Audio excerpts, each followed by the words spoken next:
Voilà, nous vous souhaitons la bienvenue en ce culte du 1er novembre 2020 et nous prenons de nouvelles habitudes désormais parce que nous sommes bloqués par Facebook pour les louanges. Et bien, désormais, comme vous avez pu le voir ce matin, nous vous avons envoyé le lien de la de la playlist sur la playlist YouTube afin que chacun puisse à 11h, comme c'était le cas ce matin, louer, élever ses voix comme un parfum de bonne odeur auprès de notre Père, notre Seigneur et notre bien-aimé Saint-Esprit. Nous prenons le cours normal, je dirais, de ce que nous faisons d'habitude chaque jour et au culte du dimanche.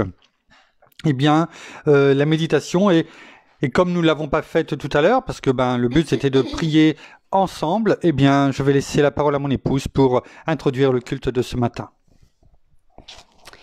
Merci encore, Seigneur, pour ta présence parmi nous. Et nous voulons encore te célébrer, t'honorer et te glorifier, toi notre roi, toi notre sauveur, toi notre intercesseur auprès du Père. Nous voulons vraiment louer ton nom qui est puissant, le dire à chaque de notre vie, toi, notre roi, Jésus. Alors nous te voulons encore te célébrer ce matin dans tous les endroits où nos frères et sœurs se réunissent, qu'ils se réunissent en ton nom pour déclarer, proclamer ta parole vivante encore aujourd'hui. Alors oui, nous t'avons loué ce matin encore avec nos voix, avec nos chants, et nous voulons encore réclamer ta présence vers nous. Toi qui es là, près de nous, qui nous fortifie et qui nous encourage chaque jour dans ces moments difficiles que nous pouvons vivre avec tout ce qui se passe autour de nous. Mais ne regardons pas ce qui se passe, ne nous arrêtons pas à cela. Voyons plus loin, voyons plus haut, parce que c'est toi, c'est en toi qu'est notre espérance chaque jour. Alors bénis encore ce culte de ce matin et que tous les yeux et les oreilles soient ouverts et que tout voile soit vraiment enlevé, retiré de nos yeux, afin que nous voyions, afin que nous entendions par notre bien-aimé Saint-Esprit tout ce que tu as encore à nous dire, dans le nom de Jésus. Amen. Amen. Merci. Voilà, nous allons prendre place. Donc, comme on le fait d'habitude, je demande juste 2 minutes. Si je peux avoir un tout petit peu d'eau. Merci.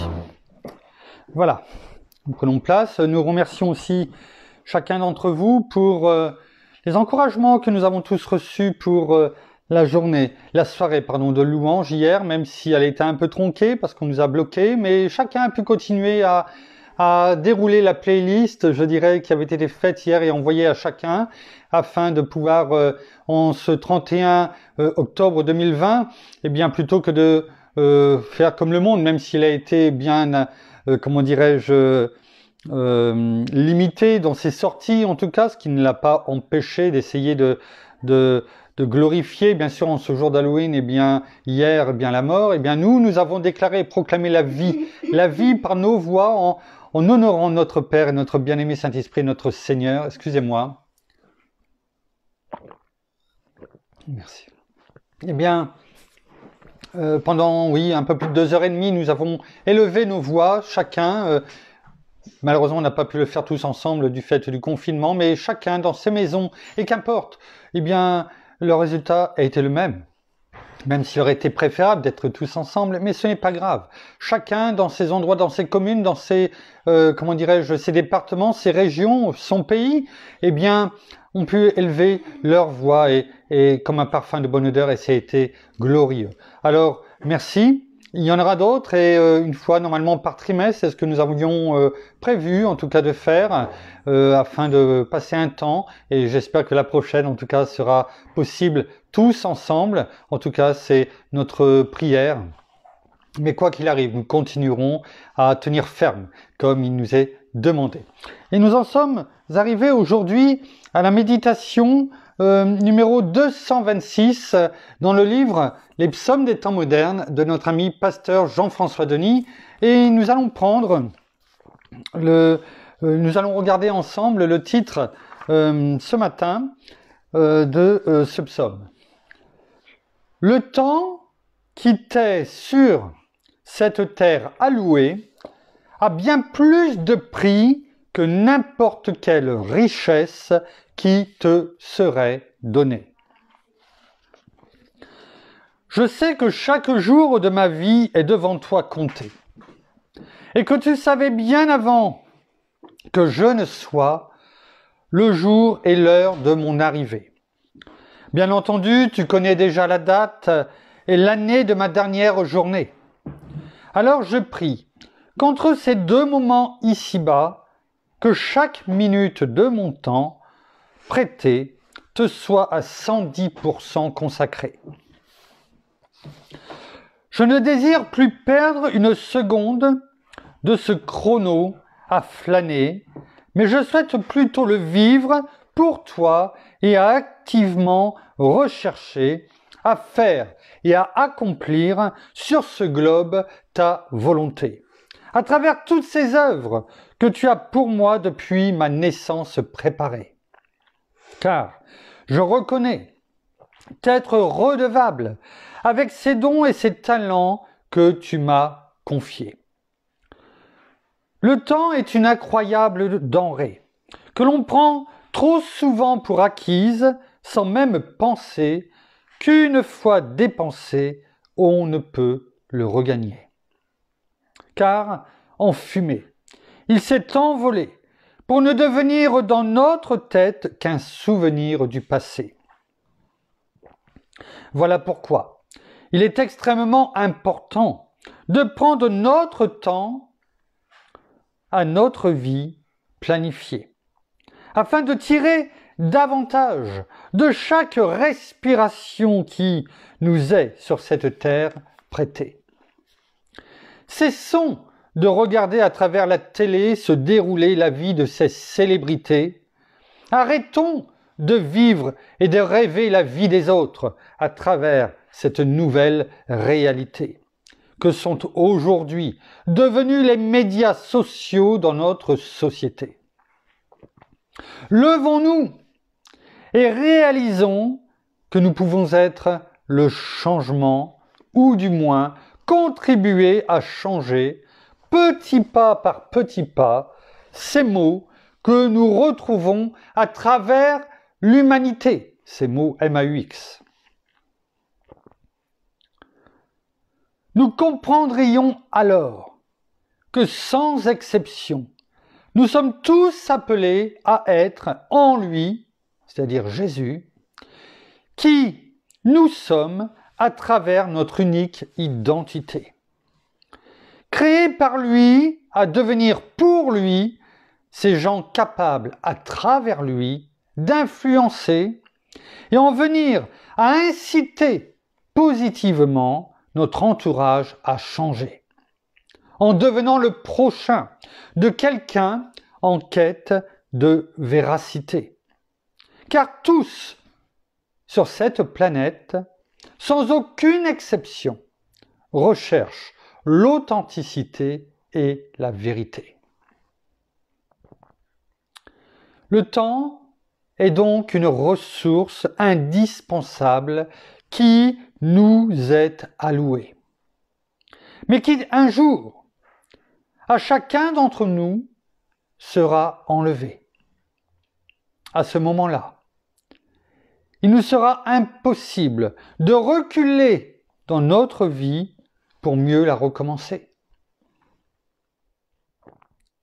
C'est pourquoi aujourd'hui, réalise ce privilège qui t'est accordé et maximise chaque seconde, chaque minute, chaque heure, chaque journée et chaque année pour que ta vie sur cette terre puisse faire une différence et jusque dans l'éternité compter. Le temps est plus précieux que l'or et l'argent. Il a plus de valeur que les perles. C'est pourquoi maintenant, il faut que tu saches que tu as été créé pour un but seulement.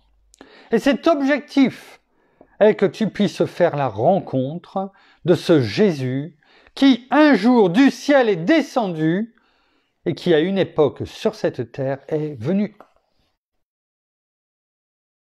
Prends donc quelques minutes de ton temps et cesse de regarder ta montre en cet instant.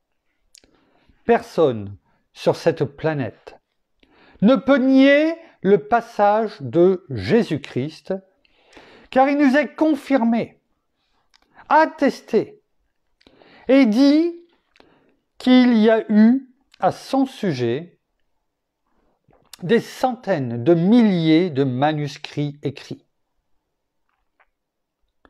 Réalisons que son passage était pour toi et moi un prérequis, pour qu'à travers sa mort et sa résurrection, nous soyons tous du péché affranchis.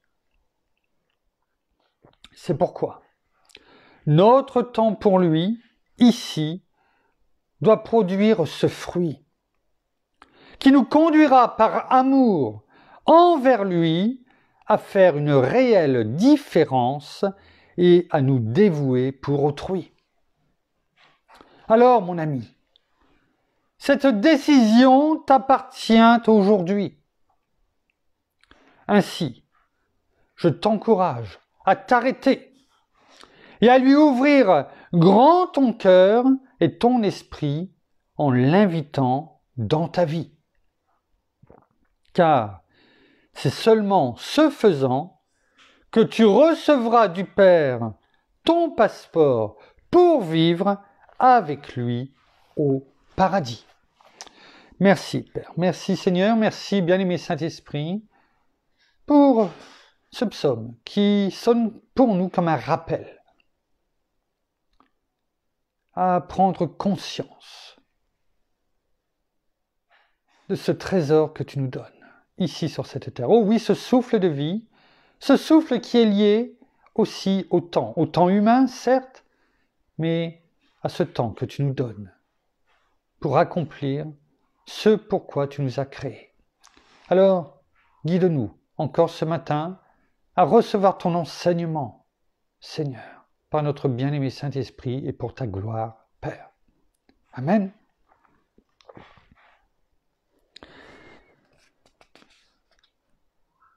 Pasteur Jean-François nous laisse deux références ce matin que l'on va bien sûr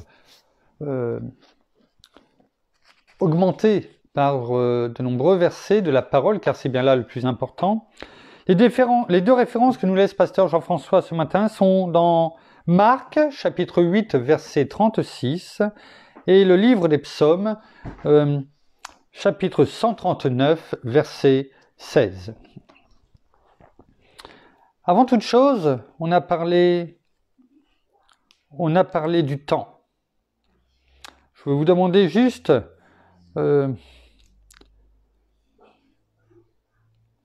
quelques secondes.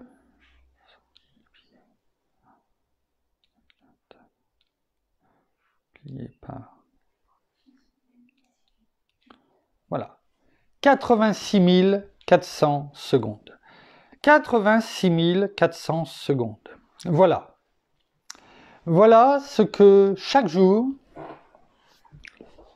86 400 secondes, voilà ce que chaque jour, alors que mon épouse est en train de démonter le téléphone, eh bien, voilà ce que notre Père dépose chaque jour à minuit sur notre compte dans sa banque. 86 400 secondes.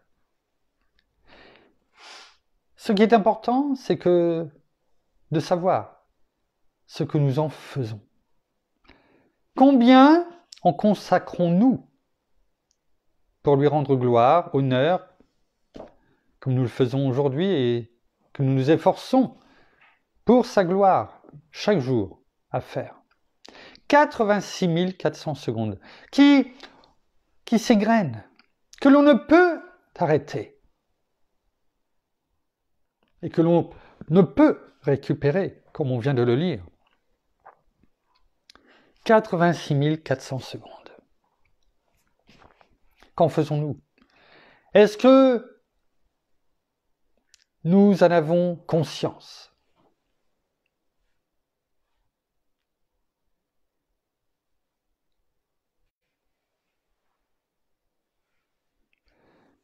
Il est important que ce matin, oui, nous en prenions conscience. Une fois, j'étais bien petit. Bon, je devais avoir à peu près 12 ans. Et j'ai tellement rabâché, je dirais, de nombreuses fois, de très nombreuses fois, à nos enfants, à ceux qui sont aujourd'hui majeurs en tout cas, qu'ils s'en rappellent. Je me rappelle dans un livre qui s'appelait Le château de ma mère de Marcel Pagnol, et c'était dans les derniers chapitres, je crois l'avant-dernier chapitre, ou peut-être le dernier chapitre, et il commençait ainsi. Le temps passe, et il fait tourner la roue de la vie comme l'eau celle des moulins. Effectivement, l'eau fait tourner la roue des moulins tant qu'il y a de l'eau. Le jour où il n'y a plus d'eau, l'eau s'arrête. Et ce pourquoi elle est faite, eh bien, ne se fait plus. Ainsi en va-t-il de nous. Le temps s'égrène comme l'eau pour le moulin, enfin en tout cas pour la roue, et à un moment donné, eh bien, le sablier sera vide, notre sablier. Et à quoi aurons-nous été utiles? Ce pourquoi nous avons été créés. Est-ce que nous l'aurons accompli? Est-ce que nous aurons rempli notre destinée, celle pour laquelle nous avons été créés? Nous avons pu chanter ce matin, au travers des louanges que vous aviez reçues, le lien, eh bien, combien Dieu est infiniment grand. On l'a chanté. Il nous a créés. Il nous a sauvés. Par son sang précieux, il nous a lavés. Il nous a lavés de quoi? Il nous a lavés et il a pris sur lui. Et il continue à le faire. De tout péché. De tout péché. Les chaînes sont tombées, elles ont été brisées. Et à partir de là, nous devrions comprendre que nous ne sommes plus esclaves, mais que nous sommes devenus et que nous avons été adoptés, comme on a pu le dire hier, par notre Père, gloire à notre Père, par notre Seigneur Jésus, en lui et par lui, et que nous avons été également, et que nous faisons partie de son armée. Et un soldat, que ce soit en temps de guerre ou pas, eh bien, il se tient toujours prêt. Il s'entraîne, il s'exerce, il se met toujours en situation de... Est-ce que nous nous mettons toujours en situation de déclarer et proclamer ce qu'a fait notre Père? Combien de secondes sur ces 86 400 secondes qu'il met dans la banque de notre temps, sur notre compte chaque jour, utilisons-nous pour lui? Et combien, malheureusement, égoïstes que nous sommes, eh bien, nous utilisons ce temps pour notre bien-être, notre confort, nos passions. Et nous allons voir aujourd'hui ce pourquoi il est bon. Il est bon de remettre au bon endroit notre focus. Ce pourquoi nous avons été créés. Au travers de la parole, il y a tellement d'exemples. Et nous allons les voir. Le thème d'aujourd'hui, le péché infructueux. Le péché est infructueux. Oui. Alors, regardons tout d'abord les références que nous a laissées pasteur Jean-François. Donc la première dans Marc, chapitre 8, au verset 36. Marc, chapitre 8, verset 36, il est écrit « Et que sert-il à un homme de gagner le monde entier s'il perd son âme ?» Remarquez, c'est notre Seigneur Jésus qui dit cette parole. Et que sert-il à un homme de gagner le monde entier s'il perd son âme? Remarquons qu'il est parlé de son âme. Il n'est pas parlé de son corps, de son physique, il est parlé de son âme. C'est bien ce qui nous est indiqué ici, que notre Seigneur veut que nous comprenions. Ce n'est pas ce temps passé sur cette terre qui est important, c'est celui, bien plus important parce qu'il est éternel, c'est à quoi cela te sert-il de gagner le monde entier, de pouvoir faire ce que tu veux finalement, d'avoir cet attachement au monde, si à côté, ta perte, cette perte que tu as, cette perte spirituelle, qui est la vie éternelle de ton âme, tu la mets en jeu. Quel est le poids pour toi de la balance? Penche-t-elle vers l'attachement du monde et donc de la mort?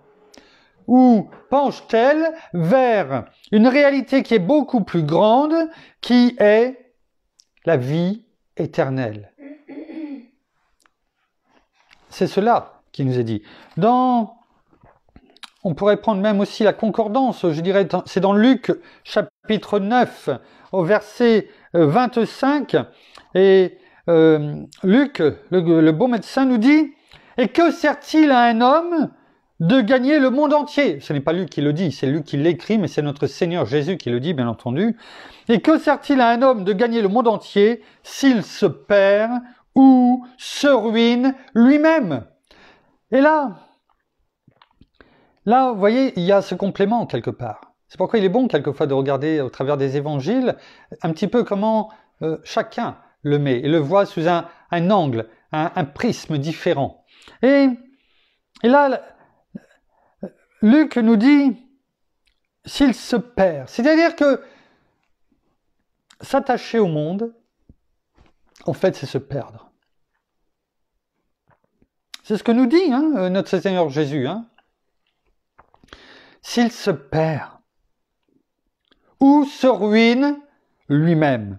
C'est-à-dire c'est se perdre et en même temps c'est se ruiner.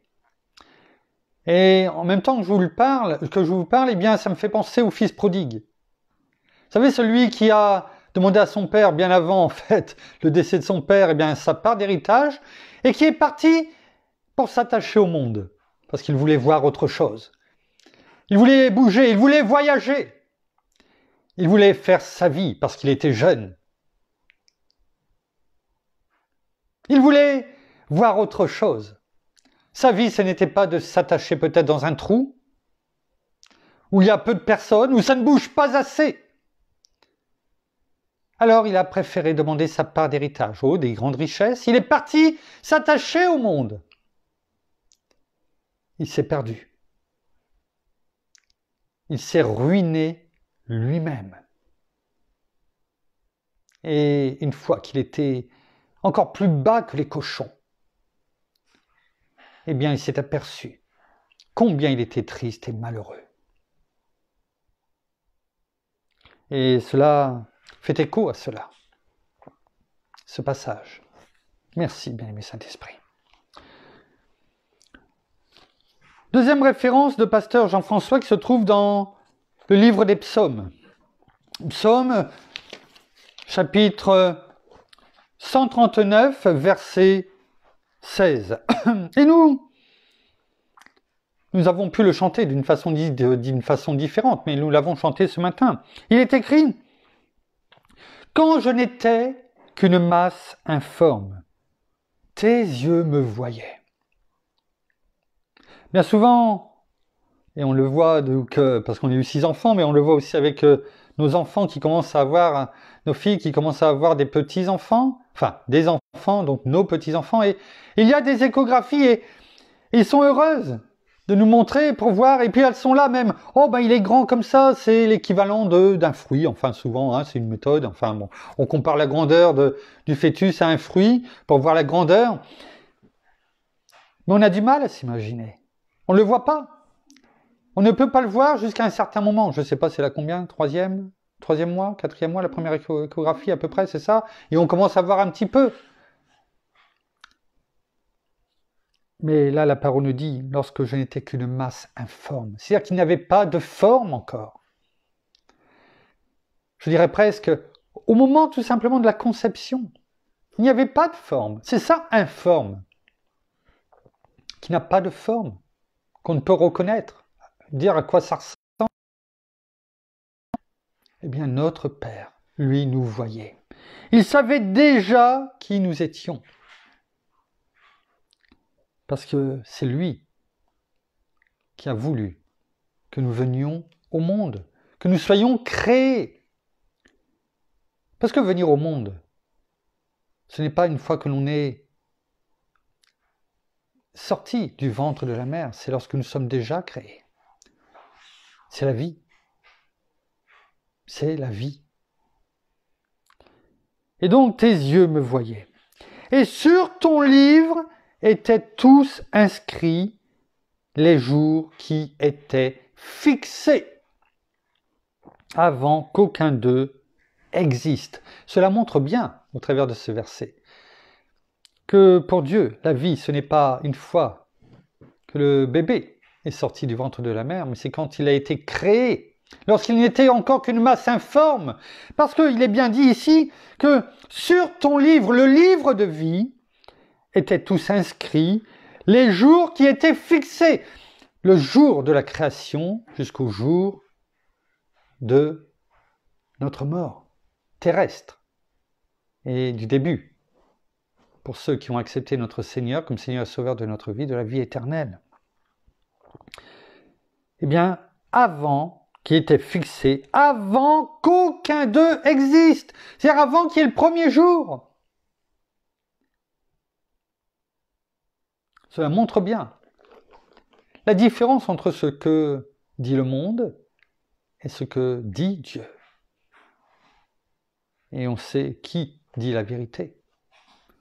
Et c'est ainsi que finalement, eh bien, oui, on parle du Covid.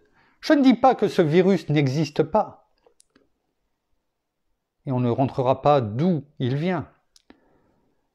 Donc on ne rejette pas que ce virus existe, c'est un fait. Mais ce virus sert bien et arrange bien beaucoup de monde afin qu'on ne parle pas de beaucoup d'autres choses. L'avortement, ce sont des dizaines de millions d'enfants qui sont tués à travers le monde chaque année.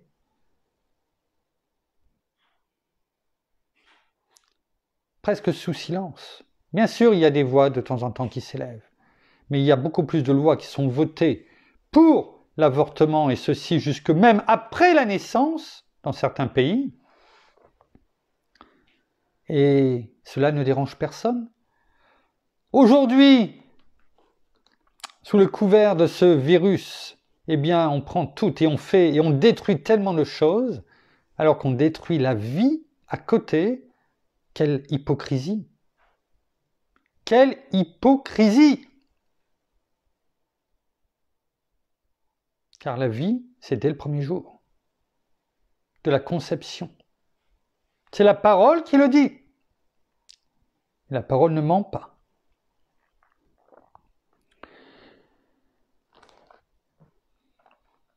Il est écrit, et on va aller rechercher maintenant dans 1 Samuel. 1 Samuel, chapitre 12.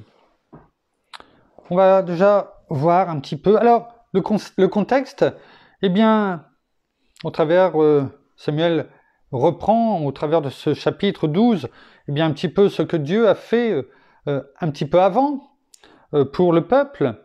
Et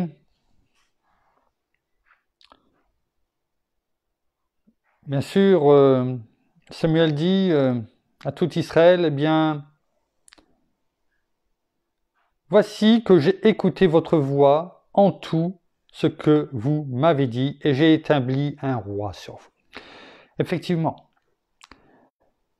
par peur, par crainte, le peuple a souhaité un roi. Un roi parce que il était persuadé que ce roi, justement, eh bien, leur apporterait ce que, toujours pareil, ce que la vue, être rassurés. Voyons ce qui est écrit dans Luc, chapitre 12, versets 12 à 15 dans la Bible en français courant.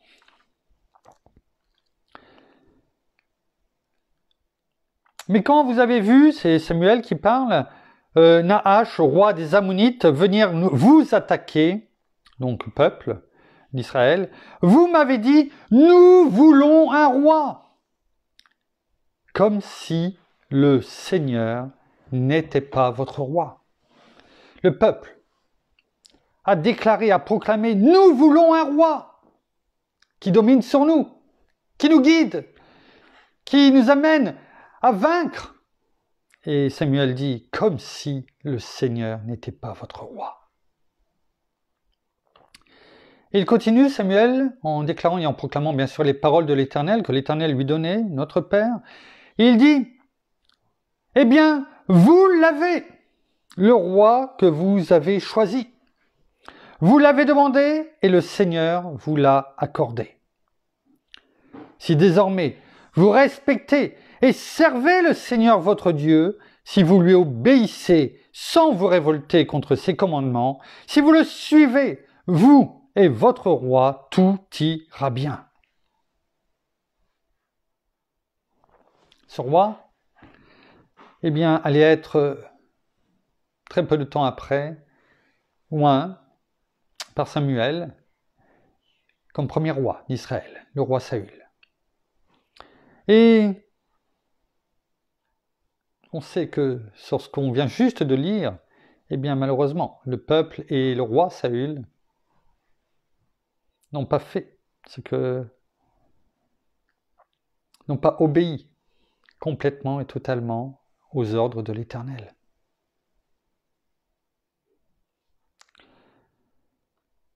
Mais le peuple voulait un roi, alors un roi, Dieu leur a donné. Vous voyez comme quoi notre Père entend, notre Père écoute. Et quelquefois, il y a si très peu de temps, on m'a demandé, mais si Dieu sait qui doit gouverner un pays, eh bien, pourquoi il met quelque part pas tout de suite la bonne personne? Mais Dieu est là. Ce n'est pas un dictateur. Il est en démocratie. Les gens du monde votent quelque part.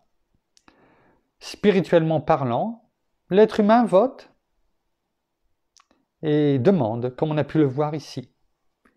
On veut un roi.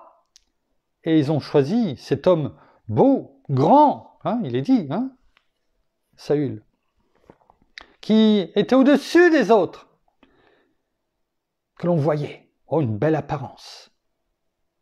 Et les gens ont voté pour lui. Et c'est lui qu'ils ont choisi. Et donc Dieu a dit, vous le vouliez, vous l'avez. Cela répond, je pense, aux personnes qui demandaient, mais pourquoi? Pourquoi si c'est Dieu qui permet? Oui, Dieu permet.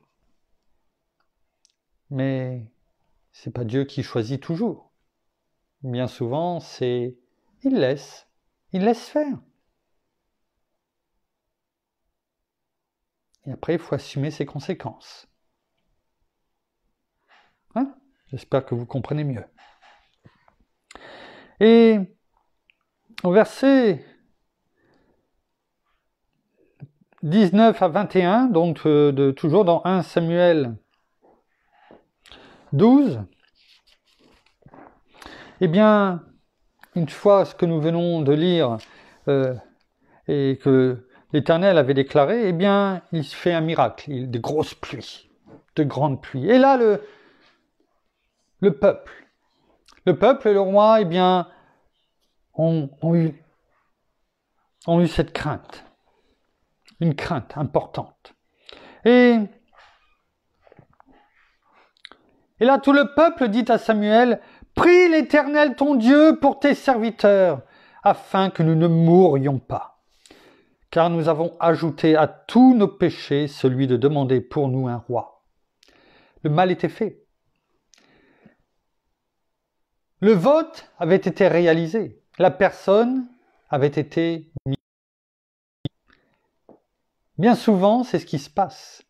Les gens votent et se rendent compte après coup qu'ils n'ont peut-être pas voté pour la bonne personne. Mais c'est trop tard.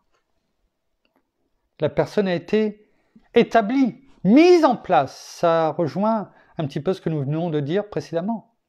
Il est trop tard. Et là, le peuple d'Israël s'est aperçu qu'il n'aurait jamais dû demander un roi. Parce que leur roi, c'était l'Éternel, celui qui devait les diriger. Et qui leur avait bien montré depuis bien longtemps qui il était et ce qu'il faisait. Et là, ils ont pris peur. Et ils ont dit afin, oui, car nous avons ajouté à tous nos péchés, ajouté.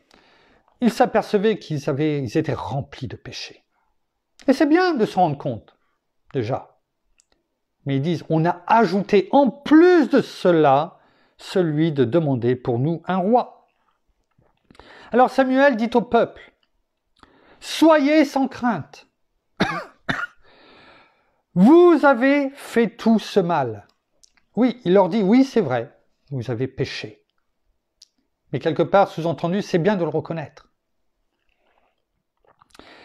Vous avez fait tout ce mal, mais ne vous écartez pas de l'Éternel et servez l'Éternel de tout votre cœur. Sous-entendu, c'est un peu l'image que quand on vient à notre Seigneur et on reconnaît qu'on est pécheur. Et notre Seigneur nous dit, eh bien, tes péchés, eh bien, je les ai pris sur moi. Tu me reçois comme le Seigneur et le Sauveur de ma vie, de ta vie, eh bien, tes péchés te sont pardonnés. Et notre Père les jette dans la mer de l'oubli. Mais, maintenant, va et ne pêche plus. Ce qu'il nous a déjà montré à la femme adultère. Mais ne vous écartez pas de l'Éternel et servez l'Éternel de tout votre cœur. Ne vous en écartez pas, sinon vous vous rallierez. Donc c'est-à-dire s'allier à nouveau. Ne faire qu'un dans l'armée de quelqu'un d'autre, ou dans la team, ou dans le groupe. Mais revenir. Peut-être que tu en étais parti, mais tu reviens. Vous vous rallierez. À nouveau, sous-entendu. À du néant. Voilà ce que la parole nous dit si on repart d'où on était. À un autre endroit dans la parole, il est dit, tu retourneras à comme les chiens retournent à leur vomi. Ouais. Le néant. Rien. Le néant, c'est rien. Tu ne peux rien faire, tu ne peux rien en retirer. Voilà. Comment est défini le péché, finalement? Parce que tout cela, c'est péché, vanité, futilité, qui n'apporte ni profit, ni délivrance, parce que ce n'est que du néant, à nouveau. Tu ne peux rien en retirer, c'est du néant. Quand tu n'as plus rien sur ton compte, par exemple, ou plus rien à manger dans ton frigo, tu fais à manger? Tu prépares un repas? Non, tu n'as plus rien. Et là, tu te dis, il est temps d'aller faire des courses pour remplir. Tu n'as plus rien. C'est néant. Voilà comment est défini le péché du néant. Regardons ce qui est dit dans Proverbes. Proverbes chapitre 10, Proverbes chapitre 10, verset 2. Proverbe 10, verset 2. Les trésors mal acquis ne profitent pas, mais la justice délivre de la mort. Les trésors mal acquis, c'est-à-dire les trésors de la méchanceté. C'est ça. Et c'est un dicton. Regardons, et vous avez mieux peut-être que ça va peut-être mieux vous parler. Regardons comment il est dit dans d'autres versions. Proverbe 10, verset 2.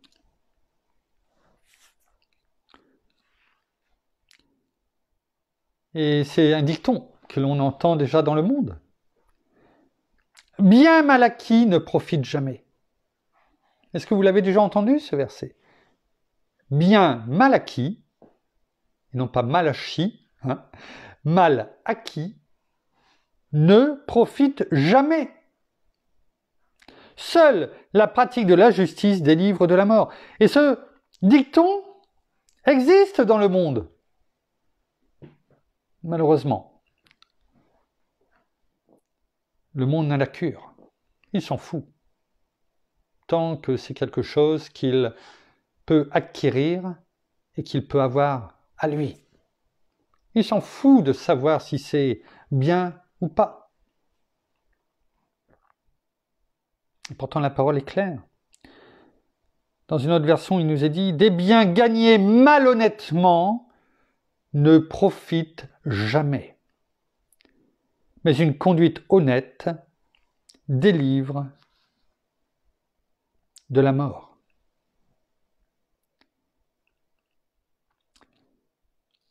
Ouais. Les trésors des méchants ne profitent pas. C'est la justice qui délivre de la mort.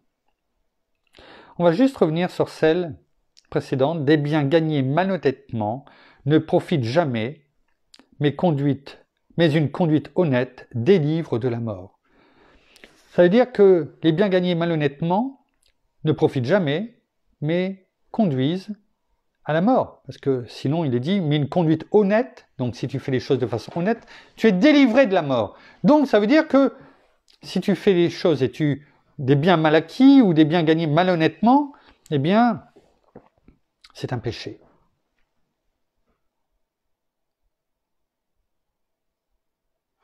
C'est un péché.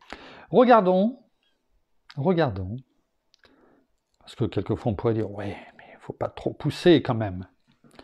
Romains, ce qui est dit dans Romains, chapitre 6, verset 23. On va le regarder et la Bible en français courant. Vous allez voir ce qui est dit. Parole de vie, verset 23.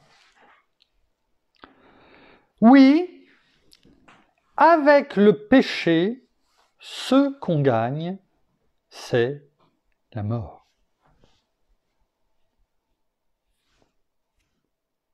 Un bien mal acquis, ce que tu fais de façon malhonnête, eh bien, ça te conduit à la mort. Oui. Avec le péché, ce qu'on gagne, c'est la mort. Dans la Bible, en français courant, il est écrit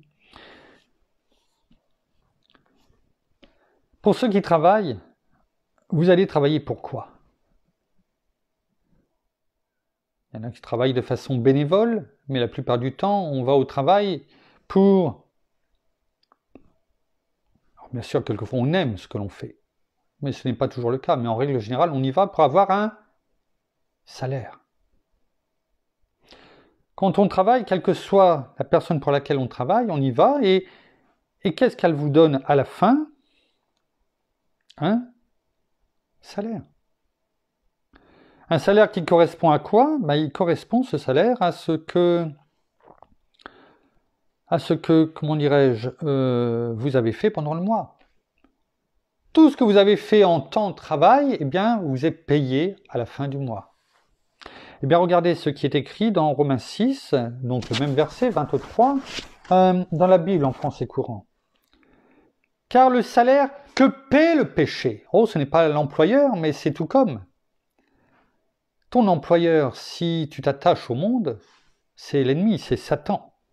Et voilà le salaire qu'il te paie.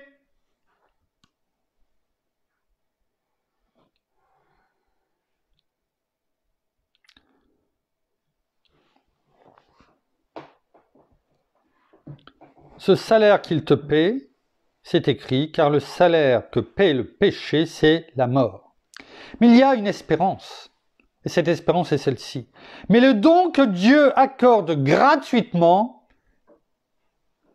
c'est la vie éternelle, dans l'union avec Jésus-Christ, notre Seigneur.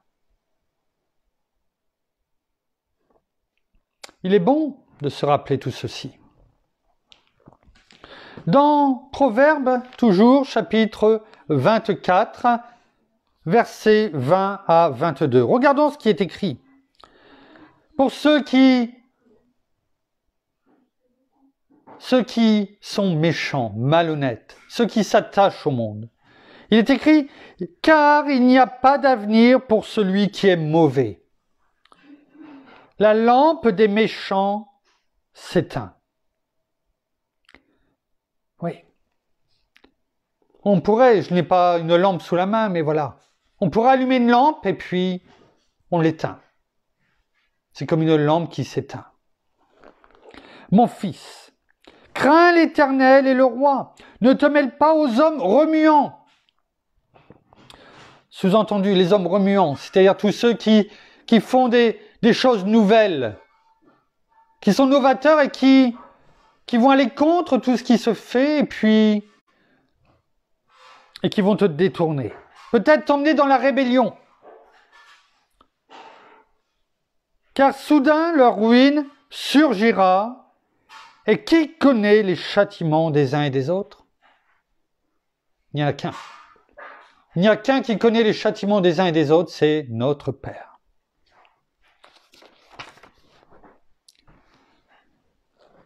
Dans Ésaïe,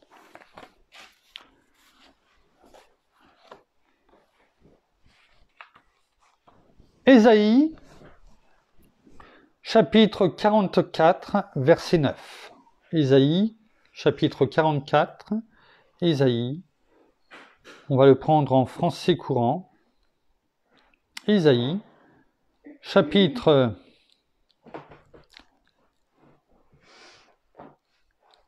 44, verset 9. Ésaïe 44, verset 9. Il est écrit « Les fabricants d'idoles », et là on parle justement dans ce chapitre et dans cette partie de tous ceux qui créent des idoles. Vous savez, des statues, ceux pour lesquels dans certaines religions ils sont toujours à genoux devant elles, priant, intercédant. Oh, qu'est-ce que c'est beau! Les fabricants d'idoles sont tous des nullités. Je suis désolé, c'est la parole qui le dit. Les fabricants d'idoles sont tous des nullités, et leurs chers objets ne servent absolument à rien. Ce sont leurs témoins à eux. Mais des témoins qui ne voient rien, qui ne savent rien, et les laisseront bien déçus. Fabriquer, au verset 10, fabriquer un dieu, avec un petit dé. Mouler une idole, qui ne servira à rien, quelle sottise. Voilà ce que dit la parole. Et au verset 11, il est dit que tous ceux qui s'en font complices, c'est-à-dire ceux qui viennent peut-être, il y a celui qui va mouler peut-être, qui va fabriquer peut-être dans le bois ou autre, une idole, et il y a ceux qui vont venir la ciseler, peut-être la peindre, mettre des morceaux de filets d'or, de feuilles d'or dessus. Ça ne sert à rien, même pour ceux qui viennent également finaliser, faire les détails. Tous ceux qui travaillent pour cela. Quelle sottise, ce sont des nullités. Et il est parlé après des sculpteurs sur bois, et au verset 14, il est écrit, et c'est ce que, quand je préparais ce matin, et que mon épouse justement préparait elle le feu, il est écrit, on réserve un cèdre à couper, on choisit un chêne ou un térébinthe. On le laisse grandir parmi les arbres de la forêt, ou bien on plante un pin, la pluie le fera pousser.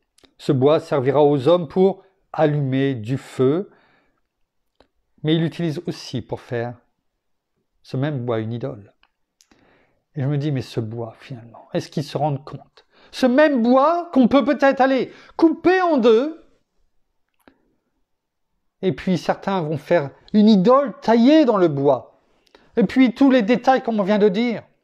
Et puis après ils vont la poser. Et ils vont intercéder, se mettre à genoux, prier en attendant que cette idole leur apporte quelque chose. Non seulement c'est une hypocrisie, mais c'est démoniaque. Parce que s'il y a réponse, ce n'est pas de cette idole, c'est de celui qui est derrière et qui accompagne cette idole, c'est-à-dire un démon. Parce que cette autre partie du bois, qu'est-ce qu'on s'en sert à quoi? Eh bien, comme mon épouse vient de le faire à l'instant, de remettre un morceau de bois dans la cheminée. Et il brûle. Il brûle pour que nous ayons chaud. Ce même bois qui brûle est cette idole qui, malheureusement, fait brûler ceux qui intercèdent à genoux auprès d'elle dans les flammes de l'enfer. Voilà ce que dit la parole. Tout bonnement, péché, péché. Alors, est-ce que c'est dur? Peut-être. Regardons ce qui est écrit dans Exode. Dans Exode, chapitre 20. Exode, chapitre 20. On l'a vu il n'y a pas longtemps, c'est le décalogue, les 10 commandements. Et regardez ce qui est écrit dans les 3 premiers. On va le prendre en français courant là aussi. Exode, chapitre 20. Exode, chapitre 20, verset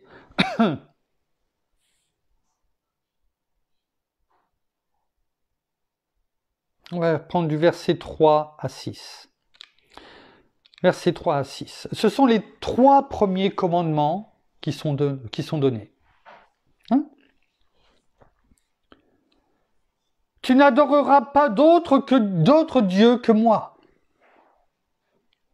Tu ne te fabriqueras aucune idole, aucun objet qui représente ce qui est dans le ciel, sur la terre ou dans l'eau, sous la terre.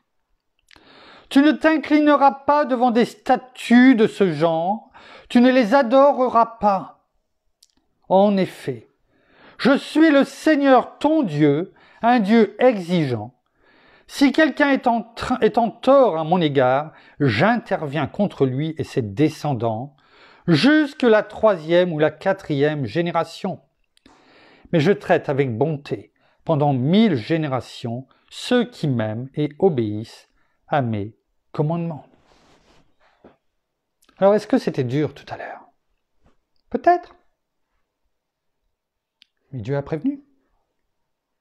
Dieu a prévenu au travers de ces 3 premiers commandements, tu ne le feras pas. Parce que ça ne sert à rien. Et parce que je te l'ai dit, je te l'ai ordonné. Alors, on n'est pas là pour faire le procès de quelqu'un ou juger. On est là simplement pour déclarer et proclamer la parole. Et cette parole est la même pour la plupart, malheureusement, des religions. Alors pourquoi ne pas tout simplement et bonnement appliquer ce qui est dit? Je ne fais juste que poser une question. C'est pourquoi bien souvent je vous ai dit qu'il est bon de rappeler aux personnes que l'on rencontre que la parole est claire. La vérité, elle est là, sous leurs yeux également. Il suffit d'ouvrir une Bible, ce qu'ils la plupart du temps n'ont jamais fait, et de faire comme on le fait là ce matin, de dire qu'est-ce que vous lisez? Que lisez-vous? Et rien que les 3 premiers versets, en priant que notre bien-aimé Saint-Esprit ouvre leurs yeux spirituels, que tout voile soit enlevé, parce que la parole est claire. Entre ce que l'on vient de voir dans Ésaïe 44, verset 9, et là, les 3 premiers versets, les 3 premiers commandements d'Exode 20, chapitre, versets 3 à 6, je veux dire, toute personne sensée et qui aime sincèrement Dieu, je n'ai pas dit qu'ils n'aimaient pas Dieu, qui aiment sûrement aussi notre Seigneur, mais qui n'ont pas tout compris, eh bien, rien qu'avec ces 2 versets-là, on peut, et il faut, leur en parler afin que notre bien-aimé Saint-Esprit agisse en eux. Parce que la parole, elle est claire. Et ce n'est pas la parole d'un homme, c'est la parole de Dieu. Tout le monde a entendu parler, en tout cas, si on parle de nos amis et nos frères et sœurs catholiques, tout le monde a entendu parler des 10 commandements. Et même ceux qui ne croient pas en Dieu, eh bien je suis sûr qu'ils ont vu le film Les 10 commandements il y a bien longtemps et qu'ils le connaissent. La parole est claire. Il suffit de les mettre devant les yeux. Et je ne sais plus à quel verset il est dit dans la parole que toute parole est bonne pour enseigner, pour élever, pour fortifier, pour instruire. Toute parole. Toute parole. Alors oui, on va dire, mais ça c'était l'Ancien Testament. Toujours cette bataille théologique. Nous sommes dans la Nouvelle Alliance, c'est plus pour nous. Oui. Laissons ces théologiens bien pensants qui, à force de théologer, je ne sais pas si ça se dit, en tout cas de l'étudier, eh bien finissent par s'enfermer dans leur théologie et ne plus voir la parole vivante. Regardez ce qui est dit dans Deutéronome. Deutéronome chapitre 6, versets 4 à 6. Deutéronome chapitre 6, versets 4 à 6. Écoute Israël, Dieu parle au peuple d'Israël, au travers de Moïse, et l'ordre qu'il veut, c'est-à-dire écoute, c'est un ordre, écoute-moi, écoute ce que je te dis. C'est le même qu'il nous donne aujourd'hui. C'est pour nous aujourd'hui. Nous faisons partie du peuple de Dieu. Nous sommes greffés sur l'olivier franc, l'olivier verdoyant, qui est le peuple de Dieu. Israël. Écoute Israël, l'Éternel notre Dieu, l'Éternel est un. Il n'y en a qu'un. Il est 3 en un, mais il est aussi un, unique. Tu aimeras l'Éternel, ton Dieu, comment? De tout ton cœur, de toute ton âme et de toute ta force. Et ces paroles que je te donne aujourd'hui seront dans ton cœur. Comment peut-on aimer un morceau de bois, d'acier, qu'importe le matériau avec lequel il est fait? De toute façon, ce matériau est utilisé pour autre chose à côté. Comme on a pu voir avec le bois, si c'est de l'acier, si c'est du plastique, enfin bon, on l'utilise pour aussi bien faire n'importe quoi. Le même matériau sert à plusieurs choses. Ça, ce n'est pas un Dieu. Tu ne peux pas aimer un morceau de plastique, un morceau de bois, c'est comme si que tu te mettais. Là, on a un tas de bois pour nous chauffer, c'est comme si qu'on se mettait à genoux devant ce morceau de bois qui nous sert à nous chauffer et que l'on priait notre Dieu au travers de ces morceaux de bois. C'est comme si que l'on mettait un morceau de plastique devant nous et que l'on priait ce morceau de plastique en lui demandant de nous répondre, de nous parler, d'agir pour nous. Est-ce qu'on a pris conscience de cette hérésie? On est là pour dire la vérité, on n'est pas là pour passer un bon moment, même si c'est le cas. Alors oui, Frédéric, mais ça, tu m'as parlé de l'Exode, tu m'as parlé de Deutéronome. Nous sommes dans le Pentateuque, les 5 premiers livres de la Bible. Ça fait tellement longtemps, 1451 ans avant Jésus-Christ. Oui. Nous sommes aujourd'hui dans la Nouvelle Alliance. Oui, c'est vrai. Vous avez raison. Regardons ce qui est écrit dans Matthieu. Matthieu, chapitre 22. Excusez-moi, je prends les petits papiers au fur et à mesure. Matthieu, chapitre 22, versets 37 et 38. Et c'est notre Seigneur Jésus-Christ lui-même qui nous parle.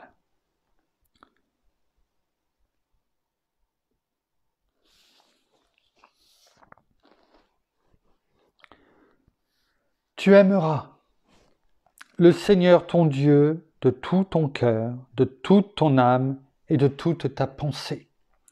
C'est le premier et le grand commandement. Et voici le second qui lui est semblable. tu aimeras ton prochain comme toi-même. De ces 2 commandements dépendent toute la loi et les prophètes. Notez que quand même le premier commandement, c'est d'aimer Dieu, de tout ton cœur, de toute ton âme et de toute ta pensée. Et nous sommes dans la Nouvelle Alliance, à tel point que c'est notre Seigneur Jésus qui nous le dit. Ce qui était vrai 1451 ans auparavant, et même un peu plus, lorsqu'il a prononcé ces mots, donc plutôt vers 1480, eh bien, est toujours d'actualité.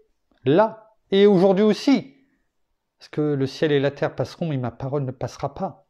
Alors, on pourrait prendre aussi, parce qu'a priori, on n'a pas encore tous compris, eh bien, on va prendre dans Marc, chapitre 12. Marc, chapitre 12, au verset 30. Marc 12, verset 30. Il est écrit: « Et tu aimeras le Seigneur ton Dieu de tout ton cœur, de toute ton âme, de toute ta pensée. » Il y a une précision encore. « Et de toute ta force. » Ouais. Et voici le second: « Tu aimeras ton prochain comme toi-même. Il n'y a point d'autre commandement plus grand que cela. » Ouais. Et comme je bien bon, mais c'est pas encore. Après l'entrée, le plat, on va voir le dessert. Dans Luc, chapitre 10, au verset 27. Luc 10, verset 27. Il répondit. Jésus dit, et donc à un docteur de la loi qui était là, qui lui posait la question, et qu'est-il écrit? Jésus lui pose la question, qu'est-il écrit dans la loi? Qui lis-tu? Et donc ce docteur de la loi répond, il répondit, tu aimeras le Seigneur ton Dieu de tout ton cœur, de toute ton âme, de toute ta force et de toute ta pensée, et ton prochain comme toi-même. Et le Seigneur Jésus lui a répondu, tu as bien répondu, lui dit Jésus, fais cela et tu vivras. Alors arrêtons. Pour motif de bonne conscience humaine, de nous dire que oui, ces commandements sont du passé. Non, parce qu'ils sont regroupés ici, et on le voit très bien. Alors, arrêtons de nous mettre à genoux devant des morceaux de bois, des morceaux de plastique, des morceaux d'acier qui servent à toute autre chose. Et comme on le dit, c'est comme si vous mettiez à genoux devant un morceau de bois, devant un morceau de plastique, ou d'emballage plastique, c'est la même chose, ou devant une voie ferrée qui est faite avec des morceaux d'acier. C'est la même chose. Ils vous répondront, ça ne vous viendra même pas à l'idée de le faire. Alors arrêtez, parce que ça sera la même chose devant une statue faite de ce matériau. Et venez tout simplement demander pardon, vous repentir et venir devant le seul, l'unique Dieu, et de l'aimer comme on a pu le voir, de toute ta force, de toute ton âme, de toute ta pensée, de tout ton cœur. Dans Ésaïe 55, versets 1 à 3. Ésaïe 55, versets 1 à 3.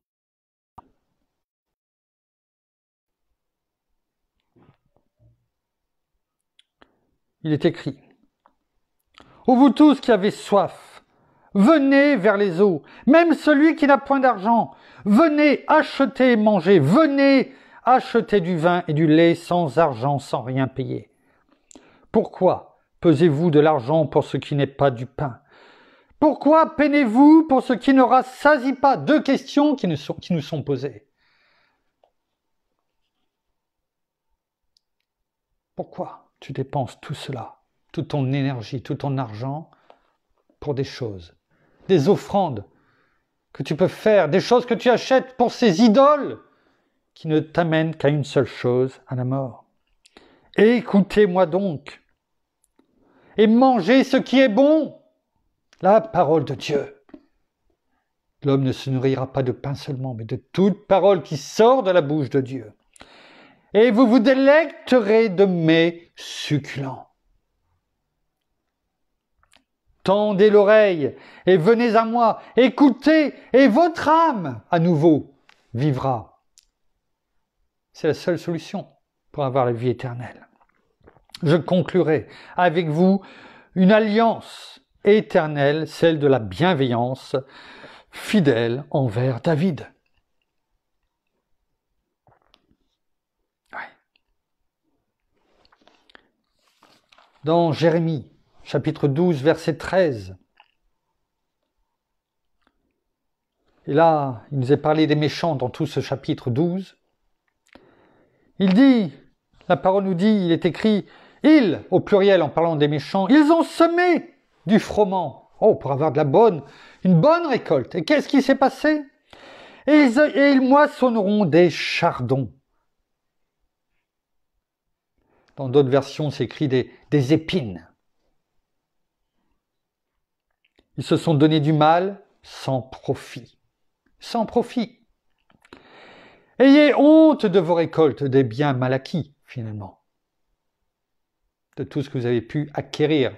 Bien sûr, la moisson, là, et l'image de cette moisson, c'est aussi ce que nous avons pu acquérir de façon malhonnête, peut-être par la méchanceté, et on pense en récolter que des choses bien. Regardez ce que dit la parole. Ce n'est pas simplement, on ne parle pas de l'agriculteur, on est bien d'accord, et de ce que l'on récolte au niveau légumes. Que ceux qui ont des oreilles pour entendre, entendent. Ils se sont donné du mal sans profit. Ayez honte de vos récoltes, par suite de la colère ardente de l'Éternel. Cherchez le bien, aucun mal acquis, aucun bien mal acquis. Détournez-vous du péché, car le salaire du péché est la mort.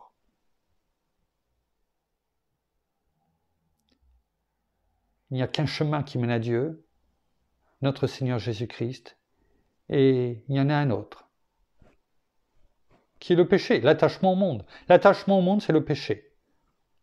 C'est une évidence, c'est une obligation. On ne peut pas dire, je suis dans le monde et non, Dieu, et puis même moi, non, je ne pêche pas. Si, tous ont péché. Tous. Tous.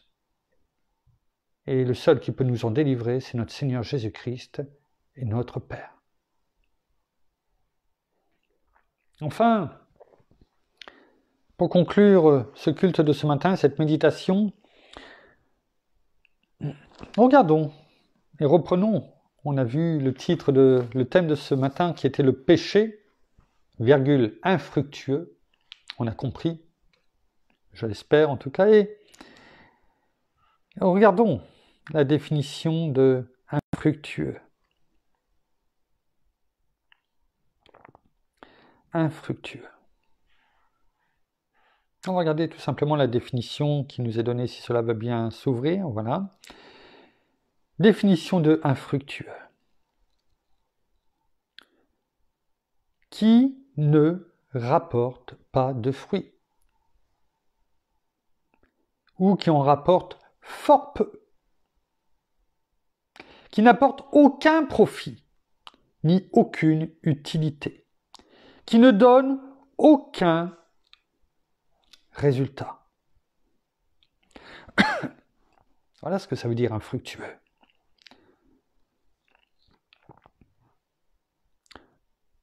En synonyme, il y a inefficace, inutile, stérile, vain. V-A-I-N. Ouais.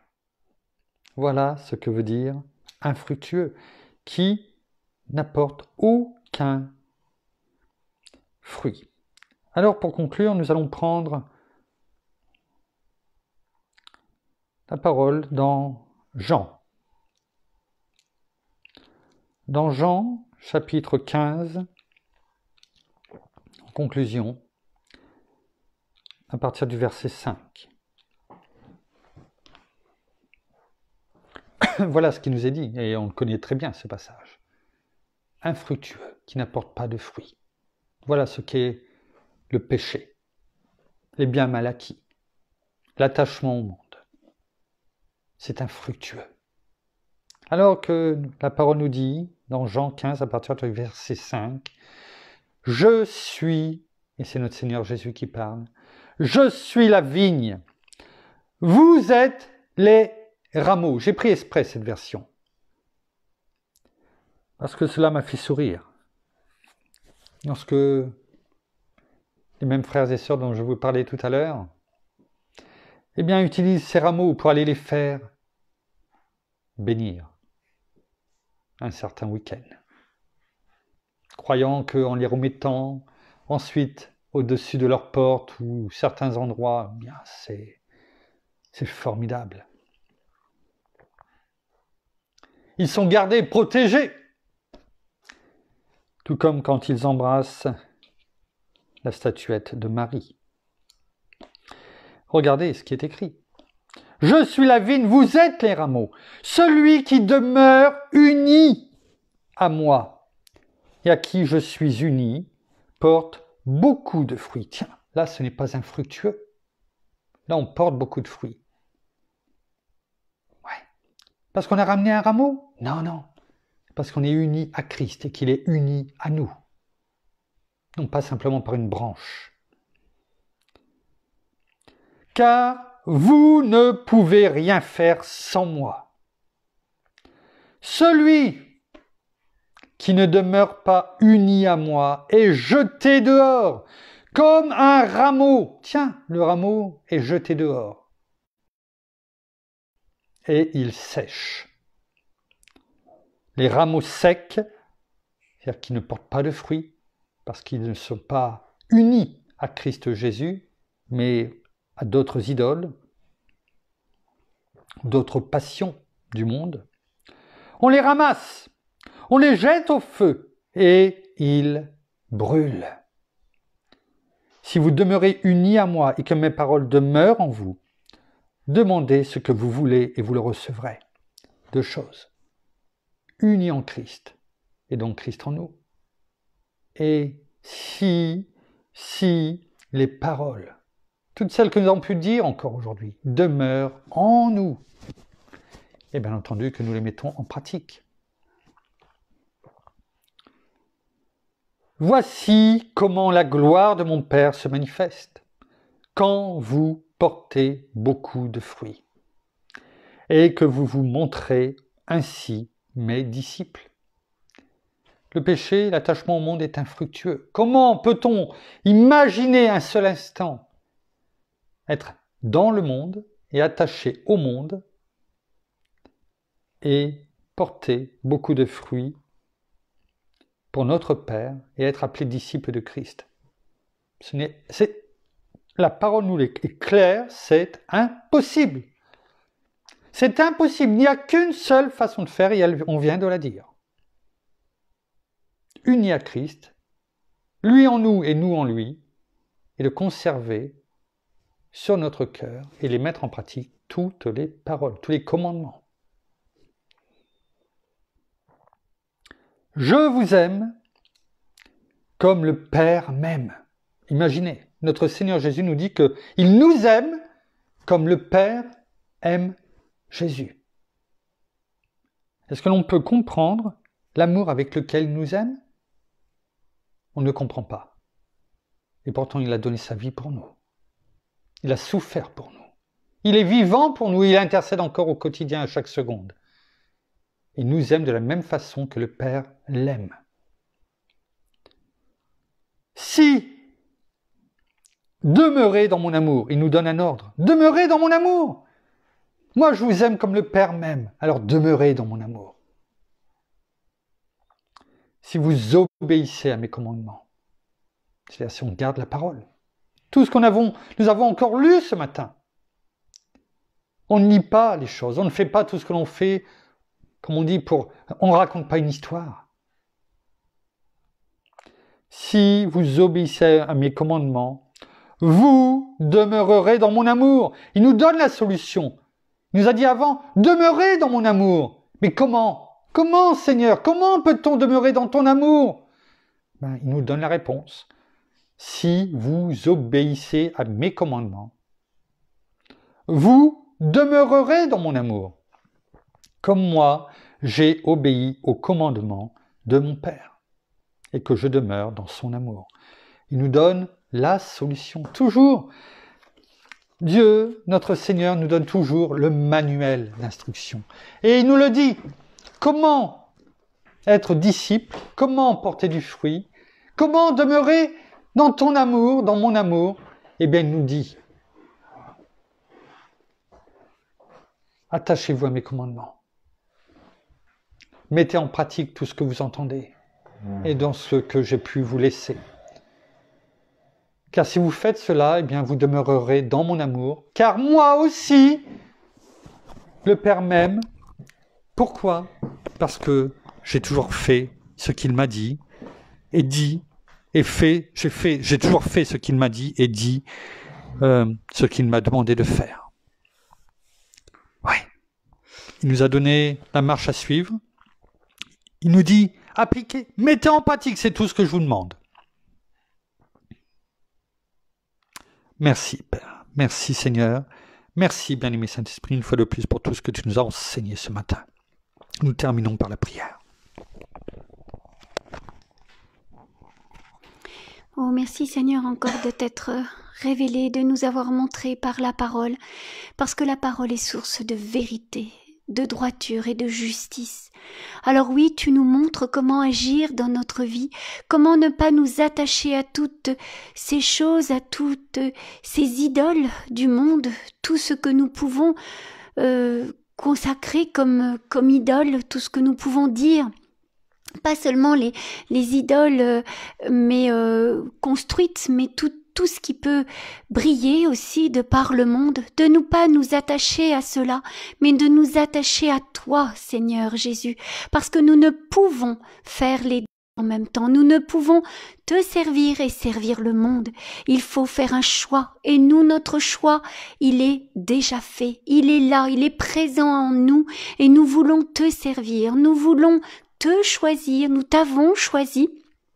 Et nous voulons te célébrer jour après jour. Nous voulons t'obéir dans tout ce que nous faisons. Nous voulons aussi, porter du fruit comme tu nous l'as demandé. Instruire aussi, relever, édifier, mais aussi parler aussi de toi. Montrer la vérité et comment emmener la vérité avec douceur. Non pas de choses, non pas leur montrer les apitoyer ni les juger, mais simplement leur amener et leur montrer la vérité avec amour, comme nous tu nous l'as montré, parce que rappelons-nous, nous aussi, où nous étions avant et qui nous étions. Aujourd'hui, nous sommes de nouvelles créatures en toi, Seigneur Jésus, parce que tu es venu, tu nous as appelés, nous t'avons répondu.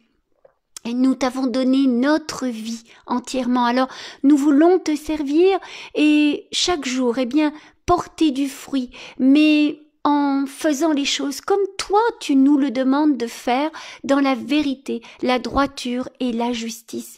Alors oui, vraiment gardons nos cœurs plus que toute autre chose, car de lui viennent les sources de la vie. Et aussi, nous voulons encore te déclarer, te proclamer encore aujourd'hui, Père, que nous voulons t'adorer, toi notre Père, notre Dieu, toi qui nous as créés, toi qui as créé toutes choses, qui a créé l'univers et la terre, mais aussi nous voulons aussi louer et proclamer aussi ton nom chaque jour dans nos vies.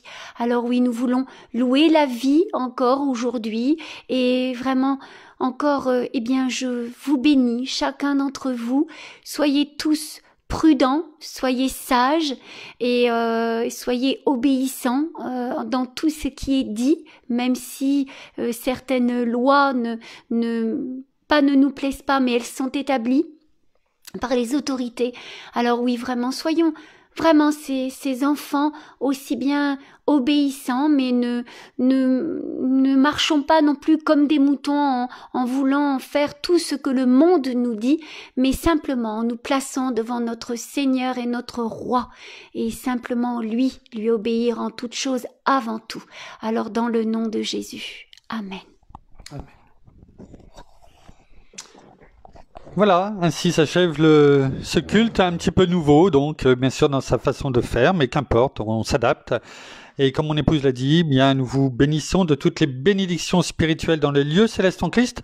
Nous vous donnons pas rendez-vous ce soir parce que le dimanche soir il n'y a pas bien sûr de méditation, elles ne reprennent que à partir de demain. Donc nous serons là, en tout cas, ça c'est une évidence. À quelle heure? On vous le fera parvenir. En attendant, nous vous souhaitons un bon appétit pour ceux qui vont passer à table. Pour d'autres, ils vont peut-être entamer, notamment au Canada et au Québec, les cultes désormais, bien que là aussi que la parole soit déclarée et proclamée, qu'elle touche une multitude de personnes. Encore, bien-aimé Saint-Esprit, dans le nom de Jésus, touche les cœurs, fortifie-les et arrache ces cœurs de pierre pour les remplacer par un cœur de chair. Oh, que aujourd'hui soit encore un jour de grâce et de gloire pour toi, Père. Alors en attendant, nous vous souhaitons un très très bon dimanche et nous vous donnons rendez-vous demain. Passez un bon dimanche, une bonne après-midi. Au revoir.